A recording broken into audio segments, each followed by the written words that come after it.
Power of your subconscious mind chapter 3 અધ્યાય 3 અવચેતન મનની અદ્ભુત અને ચમત્કારિક શક્તિ પર ધ્યાન કેન્દ્રિત કરે છે.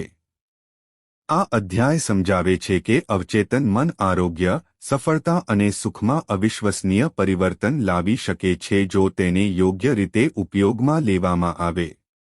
જ્યારે આપણે વિશ્વાસ અને સકારાત્મક ભાવનાથી ભરેલા વિચારો અવચેતન મનમાં સ્થિર કરીએ છીએ ત્યારે તે વિચારોને હકીકતમાં બદલવાનું કામ કરે છે. પુસ્તકમાં ઘણા ઉદાહરણો દ્વારા બતાવવામાં આવ્યું છે કે મજબૂત વિશ્વાસ અને કલ્પના બીમારી, ભય અને નિષ્ફળતાને કેવી રીતે હરાવી શકે છે. આ અધ્યાયનો મુખ્ય સંદેશ એ છે કે ઈચ્છાશક્તિ કરતાં વિશ્વાસ વધુ શક્તિશાળી છે અને જ્યારે શંકા દૂર થાય છે ત્યારે અવચેતન મન સ્વાભાવિક રીતે યોગ્ય પરિણામો લાવે છે.